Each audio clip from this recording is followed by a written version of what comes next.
ఓం నమో వెంకటేశాయ. ఈరోజు ఎస్ఎస్టీ మరియు DD tokens యొక్క అప్డేట్ ఏంటంటే, రేపటి దర్శనం చేసుకోవడానికి అనగా 9వ తేదీ దర్శనం చేసుకోవడానికి ఈరోజు టోటల్గా ఎస్ఎస్టీ టోకన్స్ 10,000 టోకన్స్ అయితే రిలీజ్ చేశారు. అలానే డిడి టోకన్స్ కూడా 2,000 టోకన్స్ అయితే రిలీజ్ చేశారండి. ఈరోజు అయితే మధ్యాహ్నం 12:30 ఈ టోకన్స్ ఇవ్వడం అనేది స్టార్ట్ చేశారు. ఇప్పటికైతే టోకన్స్ అన్నీ కంప్లీట్ అయిపోయాయి.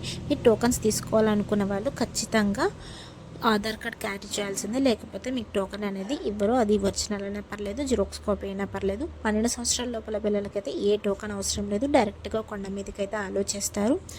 మీరు ఒకరోజు ముందే రావాలి. టోకన్స్ తీసుకోవాలనుకునే వాళ్ళు ఒకరోజు ముందే వస్తే ఈరోజు టోకెన్ తీసుకుంటే రేపటి దర్శనం అనేది వస్తుందండి. ఆ టోకెన్లోనే అన్నీ మెన్షన్ చేసి ఉంటాయి, ఎప్పుడు వెళ్ళాలి, ఎక్కడి నుంచి వెళ్ళాలి, అడ్రస్ కూడా పూర్తిగా మెన్షన్ చేసి ఉంటుంది. మీరు చూసుకొని వెళ్ళాలి.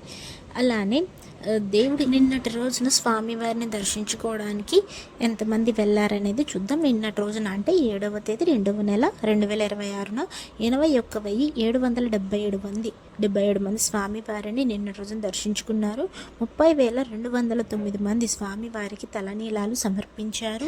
హుండీలో 3,70,00,000 రూపాయలు హుండీలో స్వామివారికి కానుకలుగా సమర్పించారండి. నిన్నటి రోజున స్వామివారిని దర్శనం చేసుకోవడానికి ఎంత సమయం పడింది? నేరుగా సర్వదర్శనం వెళ్ళిన వాళ్ళకైతే టోకన్ లేకుండా వెళ్ళిన వాళ్ళకి సుమారుగా 15 నుండి 18 గంటల సమయం అయితే పడింది. ఎస్ఎస్టీ మరియు డిడి టోకన్స్ తీసుకుని వెళ్ళే వాళ్ళకి 4 నుంచి 6 గంటల సమయం అయితే పడింది. ఇంకా 300 రూపాయల దర్శనం అయితే 3 నుంచి 4 గంటల సమయం అయితే పడిందండి. దూరం నుంచి వచ్చే వాళ్ళు మాత్రం ఒక్కరోజు ముందే రావడానికి ట్రై చేయండి.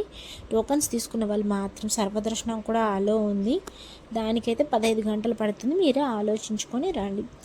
Please thank you for watching. Please like, share and subscribe my channel. అందరికీ ధన్యవాదాలు.